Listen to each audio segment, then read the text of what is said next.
What's up guys, I hope you are doing well. आइए वीर, welcome to study lover family. सबसे पहले तो प्यारी सी स्वीट सी good morning to all of you. I hope कि आप लोग उठ पा रहे होंगे मॉर्निंग में, क्योंकि काफ़ी लंबे समय बाद फिर से मॉर्निंग में ये वीडियो आप लोगों की स्टार्ट की गई है और शानदार तरीके से आप लोगों को पार्टिसिपेट करना है। सारे क्वेश्चन को आप लोगों को अटेम्प्ट करना है। बिल्कुल मेरे साथ साथ ही आप लोग क्वेश्चन अटेम्प्ट करके चलना है, क्वेश्चन के आंसर देते रहना है साथ ही साथ में, और बाद में अपना स्कोर भी लिखना है।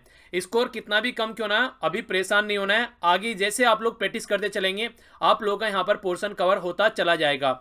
यहाँ पर करंट अफेयर के क्वेश्चन आप लोगों को देखने को मिलेंगे, कुछ स्टैटिक क्वेश्चन भी डालूंगा और ओल्ड यूपीएससी क्वेश्चन भी आप लोगों को देखने को मिलेंगे।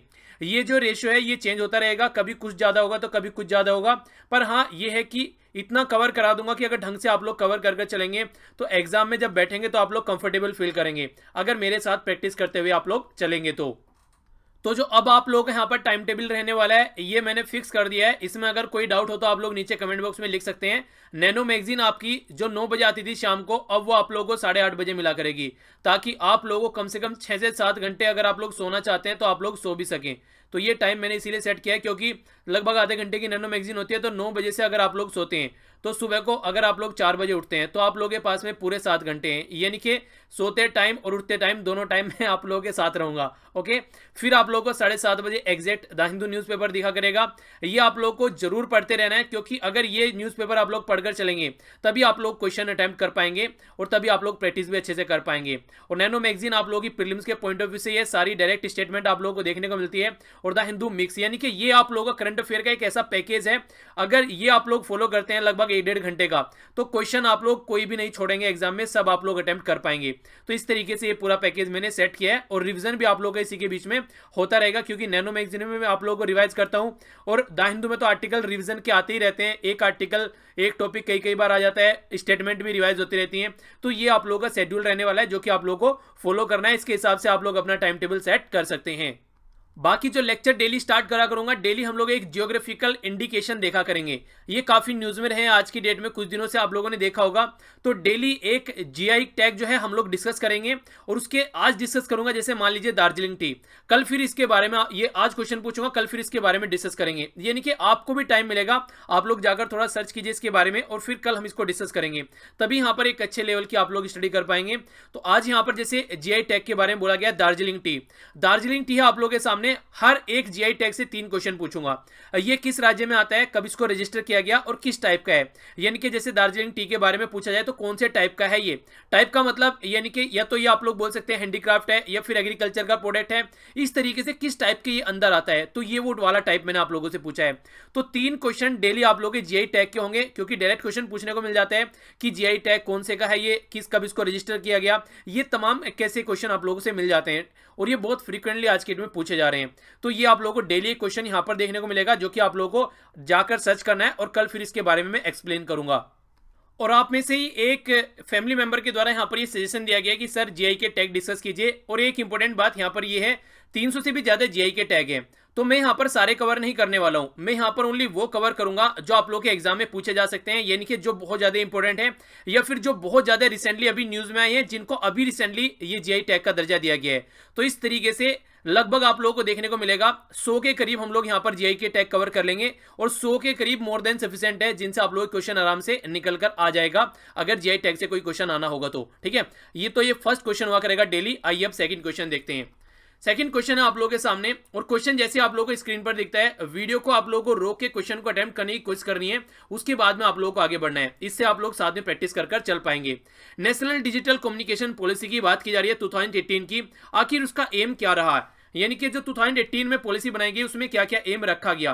तो यहां पर 2 स्टेटमेंट है। पहली स्टेटमेंट में बोला गया कि यहां पर 10 Gbps कनेक्टिविटी ऑल ग्राम पंचायत को 2022 तक देने की बात की गई। 2022 क्यों, क्योंकि 2022 में हमारी कंट्री का 75वां यहां पर साल होगा हमारी स्वतंत्रता दिवस का, तो इसलिए काफी न्यूज में भी रहता है। इसको आप लोग कनेक्टिविटी बनाकर रखिएगा इसके तरीके से भी। आगे यहां पर बात की जा रही है 50 Mbps एवरी सिटीजन को देने की बात की जा रही है, यानी कि 100 Gbps तो ग्राम पंचायत जो हमारे गांव में है उनको कनेक्ट किया जाएगा ताकि डिजिटल इंडिया को इफेक्टिवली इंप्लीमेंट किया जा सके। और 50 ये है Mbps, ये एवरी सिटीजन को यानी कि हर एक भारतीय को मिलेगा। तो क्या दोनों स्टेटमेंट सही है? जी हाँ, दोनों ही स्टेटमेंट यहां पर सही है। तो ये काफी इंपोर्टेंट क्वेश्चन है। ये नेशनल डिजिटल कम्युनिकेशन पॉलिसी 2018 में आई, उसके बेस पर ये क्वेश्चन बनाया गया है। अगला क्वेश्चन देखते हैं। तीसरा क्वेश्चन है आप लोगों के सामने, ये बात की जा रही है स्मोकिंग के बारे में, यानी कि तंबाकू के बारे में। तंबाकू जो है आज के डेट में बहुत लार्ज स्केल पर हमारी कंट्री में यूज किया जाता है, तो उसी के बारे में डिस्कस किया जा रहा है आखिर किस तरीके से ये किस किस एरिया में हमारी कंट्री में यूज किया जा रहा है। तो स्टेटमेंट थोड़ा ध्यान से सुनिएगा, हमारी कंट्री से रिलेटेड बहुत बड़ी प्रॉब्लम है ये। तो देखिए पहली स्टेटमेंट में बोला जा रहा है कि तंबाकू जो प्रॉब्लम है, यानी कि जो तंबाकू आज के डेट में हम लोग पीते हैं, ये लगभग 15 साल में अगर देखा जाए तो इसकी में कमी आई है। रीजन क्या है? एजुकेशन लेवल लोगों का बढ़ा है, कहीं ना कहीं समझ रहे हैं क्या हेल्थ के लिए सही है क्या गलत है। तो इसकी वजह से तंबाकू जो आज के डेट में स्मोकिंग वाला तंबाकू होता है, यानी कि बीड़ी सिगरेट के थ्रू जो पिया जाता है, उसमें कमी आई है लास्ट 15 साल में। क्या ये सही है? जी हाँ, ये स्टेटमेंट सही है। तंबाकू जो चबाने वाला होता है, पान गुटखा जो खैनी वगैरह ये सब खाए जाते हैं, ये जो चबाने वाला है ये बड़ी प्रॉब्लम है हमारी कंट्री में एज कंपेयर टू अगर स्मोकिंग वाले तंबाकू की बात करते हैं। यानी कि गुटखा सफारी ये सारी चीजें जो खाई जाती हैं ये ज्यादा इंपैक्ट डालती हैं हमारी कंट्री में एज कंपेयर टू जो सिगरेट बीड़ी वगैरह पीते हैं उसके कंपेयर में अगर आप लोग देखें। जी हाँ, बिल्कुल सही स्टेटमेंट बोली गई है। ये खाने वाला जो सामान है ये ज्यादा खाया जाता है एज कंपेयर टू जो पीने वाला है, और इसी की वजह से मुंह में कैंसर, आप लोगों को गले में कैंसर, ये सारी चीजें देखने को मिलती हैं। मूवीज आप लोग देखते हैं ना, मूवी में स्टार्टिंग में जो ऐड आता है तो वो इन्हीं सब चीजों को बताता है वहां पर। तो ये बहुत बड़ी प्रॉब्लम है, तो ये भी स्टेटमेंट यहां पर सही होगी। अगर तंबाकू कंजप्शन की बात करते हैं तो ये देखिए ये तो प्रॉब्लम डालता ही है, इसी के साथ में हार्ट से रिलेटेड यानी कि दिल से रिलेटेड बीमारी, स्ट्रोक यानी कि हार्ट अटैक जो आते हैं आप लोगों को, इसी के साथ में लंग्स से रिलेटेड और कई सारे कैंसर वो इसी से देखने को मिलते हैं। क्या ये सही है? जी हाँ, ये भी सही है। तीनों की तीनों स्टेटमेंट सही है। थोड़ा सा और डिटेल में इसके बारे में जान लेते हैं। अगर आप लोग देखेंगे यहाँ पर आंसर तो डी हो गया। यहाँ पर अगर बात करेंगे आप लोग डिटेल में, लगभग 2000 के करीब में अगर देखेंगे तो 19.4% हुआ करता था स्मोकिंग वाला जो फंडा है, पर लेकिन 2005 में यानी कि 5 साल बाद ये 11% पे आ गया लगभग, आप लोग देखते हैं। तो इसी तरीके से ये रिपोर्ट दी गई है वर्ल्ड हेल्थ ऑर्गेनाइजेशन के द्वारा।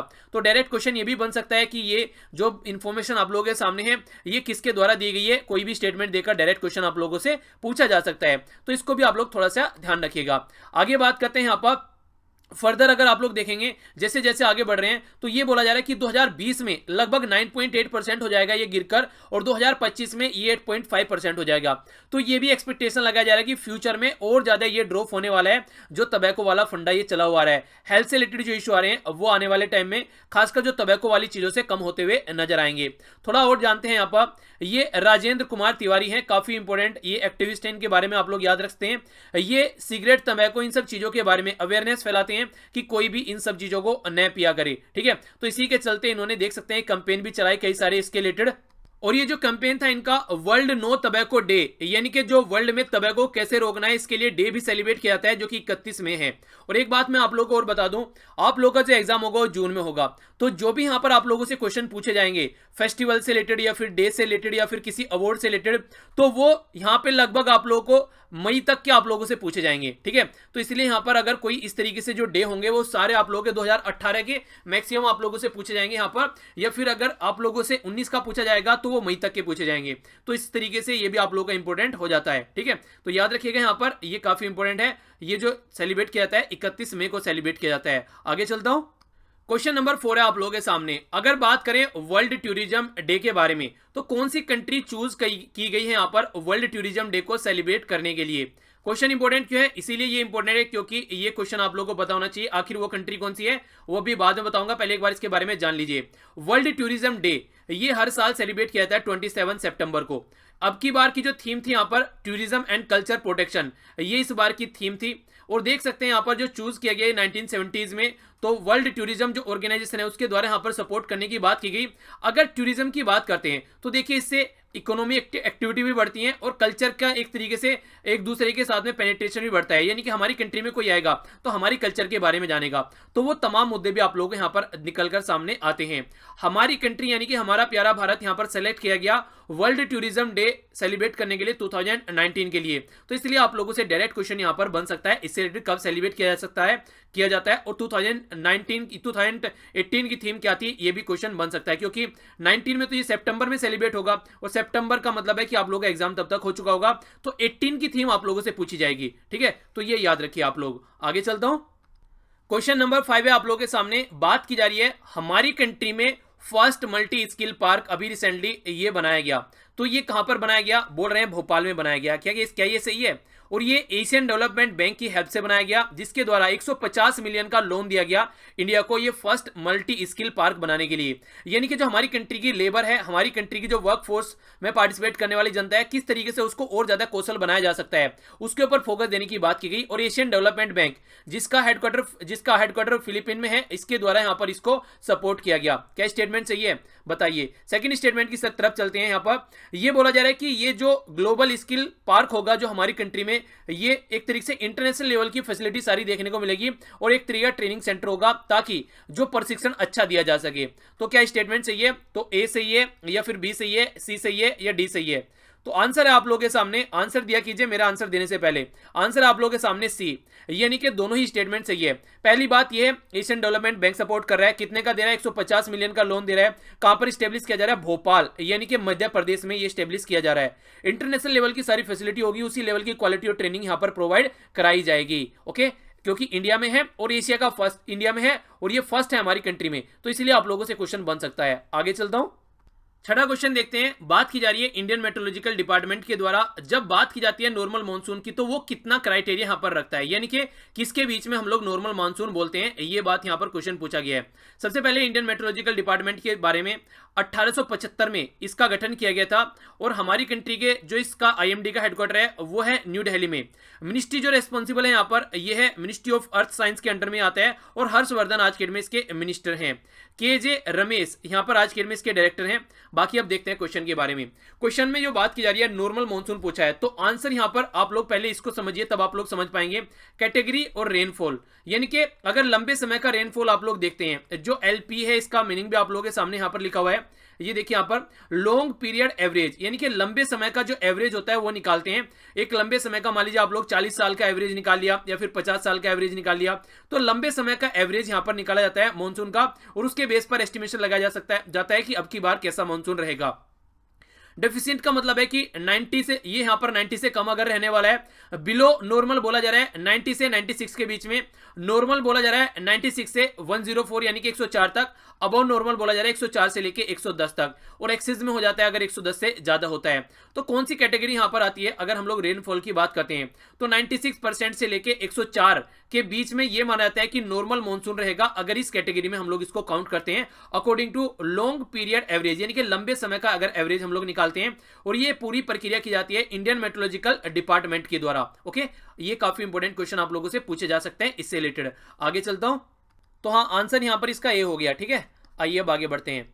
नेक्स्ट क्वेश्चन है आप लोगों के सामने, क्वेश्चन नंबर 7। उन्नति एक इनिशिएटिव है मिनिस्ट्री ऑफ शिपिंग का, क्या ये स्टेटमेंट सही है?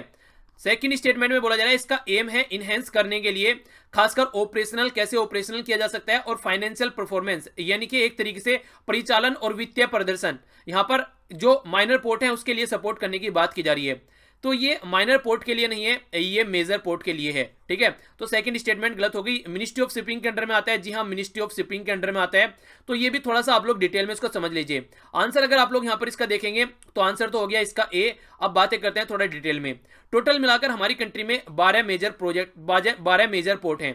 ठीक है, एक जगह से दूसरी जगह पर सामान ले जाने के लिए पोर्ट यूज किए जाते हैं, खासकर इंटरनेशनल लेवल पर। और 4 इंटरमीडिएट आप लोगों को यहां पर जो पोर्ट नजर आएंगे, और जो मुंद्रा ये इमर्जिंग मेजर पोर्ट है, यानी कि टोटल 12 तो हैं, पर लेकिन कई बार आप लोगों को 13 भी देखने को मिलेंगे। मुंद्रा यहां पर काउंट कर लिया जाता है और कई सारे और भी पोर्ट है जिनको अच्छे से डेवलप किया जा रहा है। माइनर पोर्ट की बात करते हैं तो अप्रोक्सीमेट 183 के करीब आप लोगों को माइनर पोर्ट देखने को मिलेंगे। डिफरेंस ये है, यहां पर मेजर पोर्ट सेंट्रल गवर्नमेंट के अंडर में रहते हैं और माइनर पोर्ट स्टेट गवर्नमेंट के अंडर में रहते हैं। ओके, आगे चलता हूं। ये स्टैटिक क्वेश्चन है आप लोगों के सामने, बीच बीच में स्टैटिक क्वेश्चन भी मैं डालूंगा। यहाँ पर आज पॉलिटी के 3 क्वेश्चन डाले हैं, आगे आने वाले टाइम में अलग अलग सब्जेक्ट के आप लोगों को देखने को मिलेंगे और ये क्वेश्चन पास्ट में एग्जाम से पूछे जा चुके हैं। ठीक है, तो सबसे पहला क्वेश्चन आप लोगों के सामने यहाँ पर स्टैटिक है। बात की जा रही है हाई कोर्ट के बारे में। तो जो हाई कोर्ट है, अगर हाई कोर्ट से सुप्रीम कोर्ट में किसी जज को ले जाना होता है तो ये माना जा रहा है कि कितने साल का उसको एक्सपीरियंस होना चाहिए। तो ये क्वेश्चन है आप लोगों के सामने। तो क्या क्या है एक बार इसके बारे में जान लेते हैं, पहले डिटेल में देख लीजिए। अगर हाई कोर्ट से सुप्रीम कोर्ट में किसी जज को जाना है तो लगभग 5 साल तक उसने किसी हाई कोर्ट में एज ए जज के तरीके से काम किया हो, पहली बात। दूसरी स्टेटमेंट यहां पर यह है लगभग 10 साल तक, एटलीस्ट 10 साल तक वो एडवोकेट रहा हो। तीसरी स्टेटमेंट यहां पर यह है कि प्रेसिडेंट के हिसाब से जो आर्टिकल 124 होता है उसके हिसाब से वो कंफर्म किया जाए कि हाँ ये इंसान सही है, यानी कि प्रेसिडेंट के हिसाब से भी वो एक तरीके से कंफर्म होना चाहिए। तो कहने का मतलब यह प्रेसिडेंट अपॉइंट करेंगे, ठीक है, तो उस तरीके से आप लोग समझ सकते हैं। तो 10 साल पूछा जा सकता, 10 साल है यहां पर, क्योंकि यहां पर क्या पूछा गया है कि यहां पर पूछा गया है एडवोकेट की तरीके से कितना लंबे समय तक प्रैक्टिस की है उसने हाई कोर्ट में, ठीक है, तो एलिजिबल तब होगा। तो ये एडवोकेट की बात की जा रही है। अगर बात करते हैं जज के तौर पर तो 5 साल की बात होती है यहां पर, ठीक है, तो आंसर इसका ए हो गया। आगे चलता हूं। नेक्स्ट क्वेश्चन है आप लोगों के सामने स्नेक बाइट के बारे में, यानी कि सांप के द्वारा जो काटे जाने की वजह से जो लोग मारे जाते हैं उसके बारे में यहां पर बात की जा रही है। WHO के द्वारा रिसेंटली अभी एक रिजोल्यूशन पास किया गया स्नेक बाइट से रिलेटेड, क्या ये सही है? जी हाँ, ये स्टेटमेंट बिल्कुल सही है। Snake bite not a major public hazard in India as compare to, अगर दूसरी ट्रॉपिकल कंट्री की हम लोग बात करते हैं, ट्रॉपिकल कंट्री की जब हम लोग बात करते हैं तो इसका मतलब होता है कि ट्रॉपिक ऑफ कैप्रिकॉर्न और ट्रॉपिक ऑफ कैंसर के बीच की जो कंट्री होती है उसके आसपास की कंट्रियों को काउंट किया जाता है। तो क्या ये यहाँ पर हमारी कंट्री में मेजर हजार्ड नहीं है? क्या ये आप लोग इसको ऐसे देखते हैं? तो ये स्टेटमेंट यहाँ पर गलत है। ये बहुत बड़ा मेजर हजार्ड है हमारी कंट्री में। स्नेक बाइट ये बोला जाता है कि ये अगर होती है किसी को प्रॉब्लम ये, तो ये स्टेट की जुडिशन के अंदर आता है, यानी कि राज्य इसको देखता है। क्या ये स्टेटमेंट सही है? तो क्वेश्चन का आंसर आप लोग दीजिए यहाँ पर। एक बार यहाँ पर समझ लीजिए क्या क्या बातें हैं। स्नेक बाइट 2018 और 2017 का डेटा है आप लोगों के सामने। तो ये आप लोगों के सामने जो डेटा है ये बताता है टोटल 2207 टोटल मिलाकर ये टिल अप्रैल 2018 तक देखने को मिली।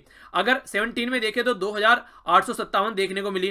तो इस तरीके से देख सकते हैं यहाँ पर बेंगलुरु डिवीजन में सबसे ज्यादा है। इसी के अलावा अलग अलग एरिया में आप लोग डिस्ट्रिक्ट वाइज डिस्ट्रिक्ट का भी नाम यहाँ पर बताया गया है, और हाईएस्ट नंबर जो डेथ हुई है वो भी आप लोग देख सकते हैं यहाँ पर। यानी कि अगर इस डेटा को रटना नहीं है, इस डेटा को अगर आप लोग देखेंगे तो क्या आप लोग स्टेटमेंट के बारे में क्या बोलेंगे? क्या हमारी कंट्री में ये एक मेजर हजार्ड नहीं है?